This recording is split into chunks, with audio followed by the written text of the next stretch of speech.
রাদিয়াল্লাহু তাআলার পরিবার, পুরো পরিবার ইসলাম গ্রহণ করেছেন, কিন্তু তাদের মক্কায় বংশধর কেউ না থাকার কারণে আবু জেহেল খুব মাত্রাধিক টর্চার করতেছিল তাদেরকে। ইয়াসির খুবই বয়োবৃদ্ধ একজন সাহাবী, অতি শিবির বৃদ্ধ বলতে পারেন, বয়োবৃদ্ধ প্রবীণ সাহাবী। মুশরিকরা ঈমান কবুল করার কারণে তাকেও ছেড়ে দেয়নি। এমন কিতাবের মধ্যে আসে যে উট বেঁধে তার হাত পা বেঁধে চারদিকে টানা শুরু হয়েছে যে তার হাত পাগুলো খুলে যায়, কিন্তু আল্লাহর দয়া তার হাত পাগুলো খোলেন নাই। এই অবস্থায় সাহাবা কেরাম দেখতেছেন। আপনারা সুমাইয়া রাদিয়াল্লাহু তাআলার কথা জানেন যে ওনাকে আবু জেহেল শহীদ করে দিয়েছে। তারপরে ইয়াসির রাদিয়াল্লাহু ছেলে আম্মার ইবনে ইয়াসির, তার অবস্থা আপনারা জানেন, যুবক হওয়ার কারণে যেমন প্রথম আলো গোষ্ঠীর এখন যেমন সমস্যা যে একটা ছেলে সে যদি দিন বোঝার কারণে তার ভাবির দিকে না তাকায়, যেমন গাজালা করে, একই গাজালা আবু জেহেল করতো। তো সে এই জন্য তাকেও রিমান্ডে নিছে। এই অবস্থা দেখছেন, এবং যিনি আসছেন রসুলের সাথে কথা বলতে সাল্লাল্লাহু আলাইহি ওয়াসাল্লাম, তিনি নিজেও রিমান্ডে নির্যাতিত জর্জরিত একজন পাবলিক, তার নাম হচ্ছে খাব্বাব ইবনে আরাত রাদিয়াল্লাহু আনহু।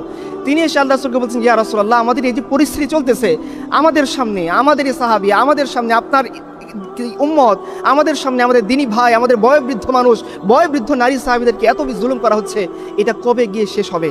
কিতাবের মধ্যে আসছে রাসূলুল্লাহ সাল্লাল্লাহু আলাইহি ওয়াসাল্লাম শুয়েছিলেন, তিনি খাব্বাবের কথা শুনে উঠে বসলেন, তার চেহারার রং পরিবর্তন হয়ে গেল। সাহাবায়ে বুঝতেন যে রাসূলুল্লাহ সাল্লাল্লাহু আলাইহি ওয়াসাল্লাম যখন রাগ করেন তার চেহারার রং পরিবর্তন হয়ে যায়। খাব্বাব রাদিয়াল্লাহু আনহু ভয়ে তার শরীর কাঁপতেছে, না জানি রাসূল কি বলেন। রাসূলুল্লাহ সাল্লাল্লাহু আলাইহি ওয়াসাল্লাম বলতেছে, খাব্বাব, তুমি এত তাড়াতাড়ি হাল ছেড়ে দিয়েছো, শুনে রাখো তোমাদের পূর্ববর্তী মুমিন যারা ছিল, ঈমানদার যারা ছিল, ঈমান কবুল করার কারণে কুফফাররা তাদেরকে জিন্দা কবর দিয়ে দিত। শুনে রাখো তোমাদের পূর্বে যারা ঈমান কবুল করেছে তাদেরকে ঈমানের পথ থেকে ফেরানোর জন্য কাফেররা করাত দিয়ে তাদেরকে দ্বিখণ্ডিত করে দিত। শুধু এইটাই না, ঈমান কবুল করার কারণে চিরুনি দিয়ে যেভাবে তোমরা মাথা আঁচড়াও, ঠিক একইভাবে কাফেররা মুমিনদের শরীর থেকে আছড়ে আছড়ে গোস্তগুলো ফেলে দিত। এখনো তোমরা হাল ছেড়ে দিলে চলবে না। তোমরা ইসলামিক অবস্থার মধ্যে নেই, তোমাদেরকে আল্লাহ সুবহানাহু ওয়া তাআলা প্রস্তুত করেছে ইন ফিউচারে সারা দুনিয়াতে দিনের আলো ছড়িয়ে দেওয়ার জন্য। এখনই তোমাদের হাল ছেড়ে দিলে চলবে না। আরও দাঁতে দাঁত লাগিয়ে সবরের পাটাতন আঁকড়ে ধরে আরও সামনের দিকে এগিয়ে যেতে হবে। খাব্বাব চুপ হয়ে গিয়েছেন। খাব্বাব কোন পর্যায়ে গিয়েছেন তাকে জিজ্ঞাসা করেন যে আপনি কেন রসুলের কাছে এই কথা বলতে গেলেন? খাব্বাব বললেন, ভাই, তোমার মতো আমার মতো আমাদের সমাজের মতো খুব কমফোর্ট জোন ফুলের বিছানায় শুয়ে আমি রসুলের কাছে অভিযোগ করতে যাইনি। শোনো আমার নির্যাতনের কাহিনী।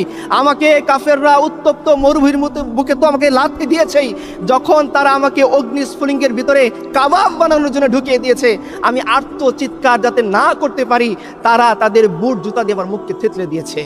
আপনারা এখন শুনে থাকবেন আমাদের যে সমস্ত বাহিনীরা মুসলমানদের সাথে এই আলেপের মতো, এগুলো নতুন না, আলেপের পূর্বপুরুষরা এই কাজগুলোই করে এসছে। এই জন্য মানুষকে তার আমল দেখে বিবেচনা করেন, এরা কাদের পূর্বপুরুষ আর আমরা কাদের পূর্বপুরুষ। আজকে ক্ষমা চেয়ে এ সমস্ত জিনিস পার পাওয়া যাবে না। ইসলামের নিয়ম হচ্ছে যে যে ধরনের কাজ করেছে, যে ধরনের অপরাধ করেছে তাকে ওই ধরনের অপরাধ ফিরিয়ে দিতে হবে। যে সমস্ত ভাইদেরকে ড্রিল মেশিন দিয়ে ফুটো করে হত্যা শহীদ করা হয়েছে, যারা করছে তাদেরকে ড্রিল মেশিন দিয়ে ফুটো করতে হবে। ইসলামের নিয়ম এটাই। আপনারা সুহাইব রাদিয়াল্লাহু তাআলা নামের একজন সাহাবীর নাম শুনে থাকবেন।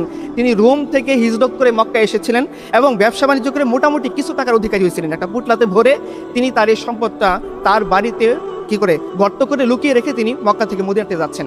তো কাফেররা বলতেছে, দেখো, আমরা তোমাকে এইভাবে মক্কা থেকে মদিনাতে যেতে দিব না।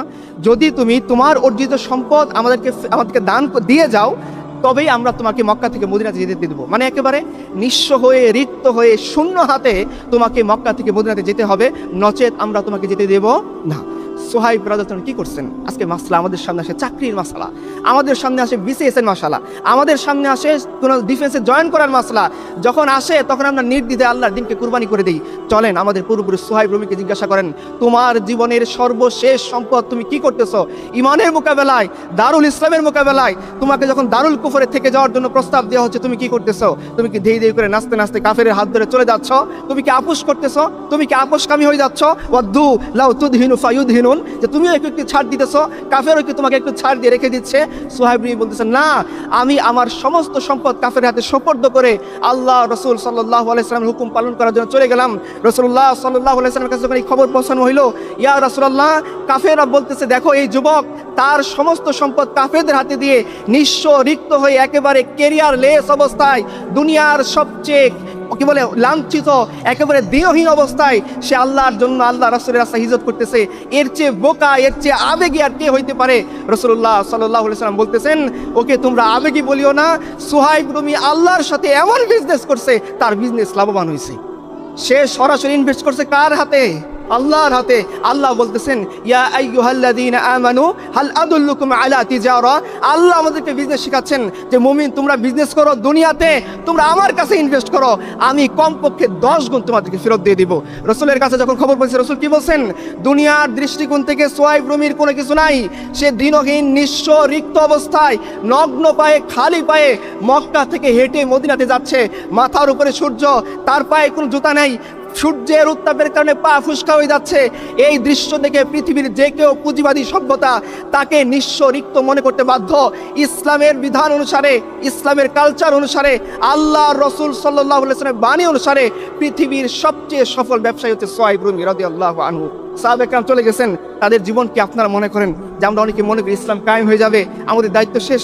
না, ওয়াক্তে ফুরসত হে কাহা কাম আভি বাকি হ্যায়, নূরে তাওহীদ কা ইতমাম আভি বাকি হ্যায়। যতক্ষণ পর্যন্ত দুনিয়ার প্রত্যেকটা আনাচে কানাচে আল্লাহর দিন না ছড়াচ্ছে, আল্লাহর দিন কায়েম না হচ্ছে, যতক্ষণ পর্যন্ত দুনিয়ার আনাচে কানাচে এই রাখাল রাহাদের গজানো মাথা নির্মূল না হচ্ছে, ততক্ষণ আপনি ওয়াক্তে ফুরসত পাবেন না, আপনাকে কাজ করে যেতে হবে ইনশাআল্লাহ।